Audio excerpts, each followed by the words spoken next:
بسم الله الرحمن الرحيم الحمد لله رب العالمين والصلاة والسلام على أشرف الأنبياء والمرسلين نبينا محمد وعلى آله وصحبه أجمعين أما بعد. Nous allons parler aujourd'hui de la vie du prophète sallallahu alayhi wa sallam et nous arrêter sur les différents événements de notre histoire et de la partie la plus noble de notre histoire, à savoir la vie du prophète sallallahu alayhi wa sallam. Les savants des premières époques, les pieux prédécesseurs, donnaient une immense importance à la connaissance de la sira et de la vie du prophète sallallahu alayhi wa sallam. Ibn Shihab al-Zuhri, qui fait partie des grands savants qui ont suivi les compagnons du prophète sallallahu alayhi wa sallam, dit notamment à propos de la science de la sira et de la science qui traite de la vie du prophète sallallahu alayhi wa sallam, fi ilmi al-maghazi, ilmu ad-dunya wal-akhirah. Il y a dans la science des maghazi, al-maghazi c'est le nom que donnaient de nombreux savants à ce qu'on appelle aujourd'hui la sira, la vie du prophète sallallahu alayhi wa sallam. Al-maghazi, cela renvoie aux batailles, les batailles que le prophète sallallahu alayhi wa sallam a menées, car ce sont des événements importants qu'il y a eu dans la vie du messager d'Allah sallallahu alayhi wa sallam. Donc, Ibn Shihab al-Zuhri disait, fi ilmi al-maghazi, ilmu ad-dunya wal-akhirah, il y a dans la science de la vie du prophète sallallahu alayhi wa sallam et dans la connaissance de la vie du prophète sallallahu alayhi wa sallam, la science la plus importante de ce bas monde et de l'au-delà. La raison à cela, c'est que l'on trouve dans la vie du prophète sallallahu alayhi wa sallam les règles qui sont importantes pour nous dans ce bas monde et dans l'au-delà. Parmi les paroles qui indiquent aussi l'importance que donnaient nos pieux prédécesseurs à cette science, il y a la parole que mentionne Ali ibn al-Hussein rahimahullah ta'ala lorsqu'il disait « Kunna nu'allamu maghazi rasulillahi sallallahu alayhi wa sallam kama nu'allamu as-surata min al-Qur'an » On nous apprenait la vie du messager d'Allah sallallahu alayhi wa sallam comme on nous enseignait une sourate du Coran. Cela montre donc que leurs parents, c'est-à-dire les compagnons du prophète sallallahu alayhi wa sallam et ceux qui étaient de leur génération, donnaient la plus grande importance à la vie du prophète sallallahu alayhi wa sallam et à l'enseignement de la vie du prophète sallallahu alayhi wa sallam.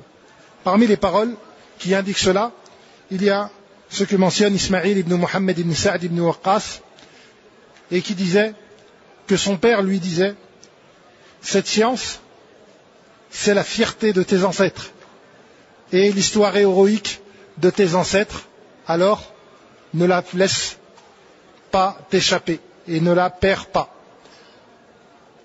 Il est donc extrêmement important pour nous que nous suivions les pas des savants de ces premières époques et que nous donnions nous aussi de l'importance à l'apprentissage de la vie du prophète sallallahu alayhi wa sallam et de l'histoire de la vie du prophète sallallahu alayhi wa sallam.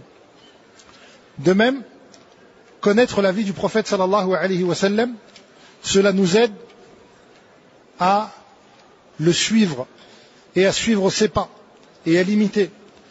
Car le messager d'Allah sallallahu alayhi wa sallam est pour nous le meilleur des exemples.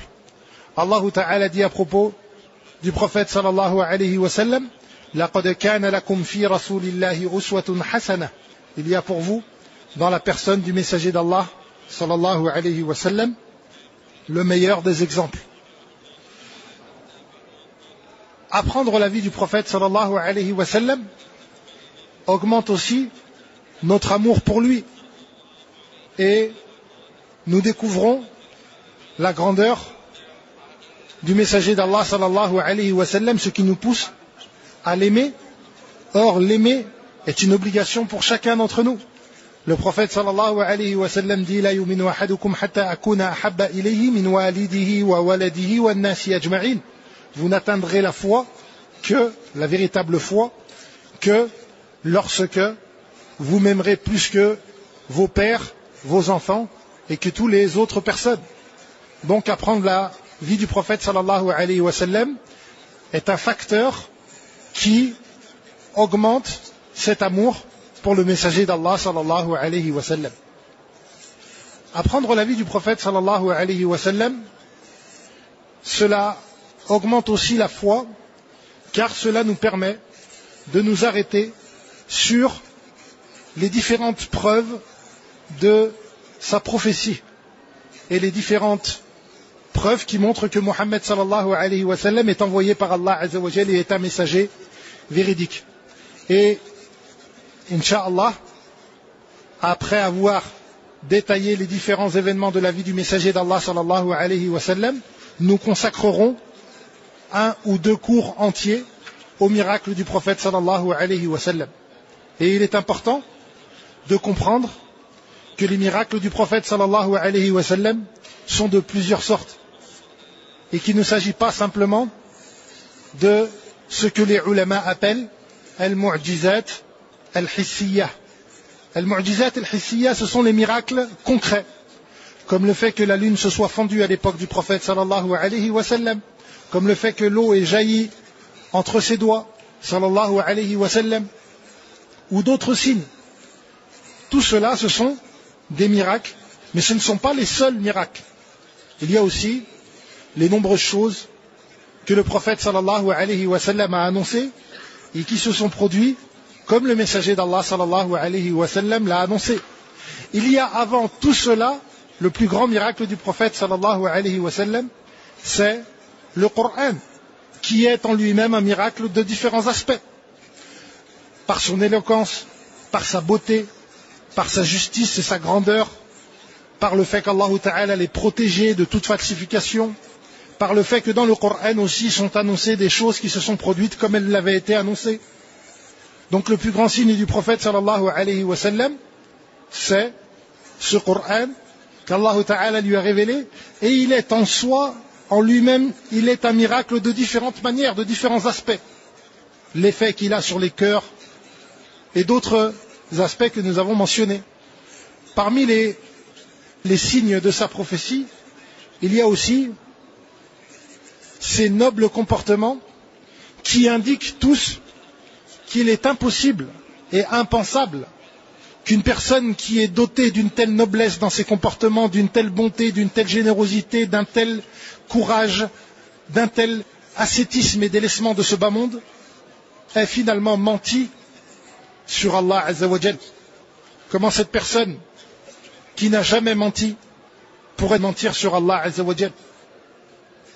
Parmi les signes de cette prophétie, il y a aussi son assiduité à l'adoration et le fait que lorsqu'il ordonnait une chose, il était le premier à l'accomplir et à l'accomplir de la meilleure des manières.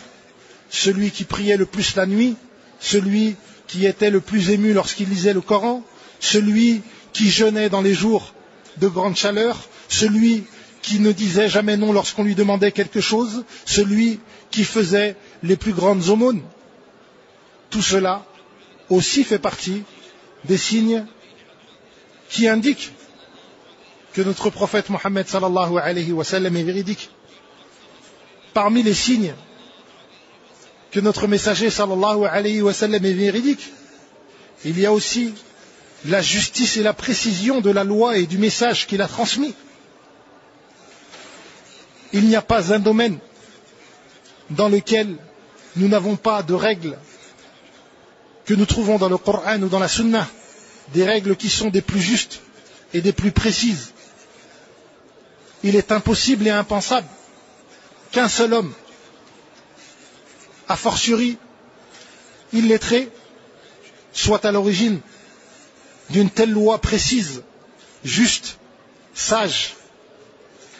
Ce sujet fera partie des sujets que nous traiterons au cours de cette série concernant le prophète sallallahu alayhi wa sallam. Nous parlerons aussi des droits du messager d'Allah sallallahu alayhi wa sallam envers sa communauté. Et nous parlerons aussi, incha'Allah ta'ala, de sa sunnah et de l'importance de s'y attacher, de l'observer, de la suivre, de suivre la sunnah du prophète sallallahu alayhi wa sallam. Apprendre la vie du prophète sallallahu alayhi wa sallam, cela permet aussi de goûter au plaisir de la foi. Car lorsque la foi est grande dans le cœur de l'homme, eh bien, elle lui procure une joie et un plaisir. Le prophète sallallahu alayhi wa sallam dit Dhaqa ta'mal iman, goûtera au plaisir de la foi, man radiya billahi rabba, celui qui est satisfait d'Allah comme Seigneur, wa bil islami dina, et de l'islam comme religion, wa bi Muhammadin sallallahu alayhi wa sallam nabiyya, et de Muhammad comme prophète. Or, pour que cette satisfaction naisse dans le cœur du croyant, se renforce et grandisse, eh bien il est important que le croyant connaisse la vie du prophète sallallahu alayhi wa sallam. Et apprendre la vie du prophète sallallahu alayhi wa sallam à notre époque, c'est d'autant plus important puisque malheureusement l'ignorance à ce sujet s'est propagée dans notre communauté. Et il est extrêmement attristant, honteux, humiliant pour les membres de la communauté du prophète Mohammed sallallahu alayhi wa sallam que certains d'entre nous soient plus au courant des détails de la vie de mécréants, de pervers, et qu'ils ignorent la vie du meilleur des hommes, celui par lequel Allah Ta'ala les a sauvés des ténèbres et les a menés vers la lumière. C'est d'autant plus important aujourd'hui d'apprendre et d'étudier la vie du messager d'Allah sallallahu alayhi wa sallam, car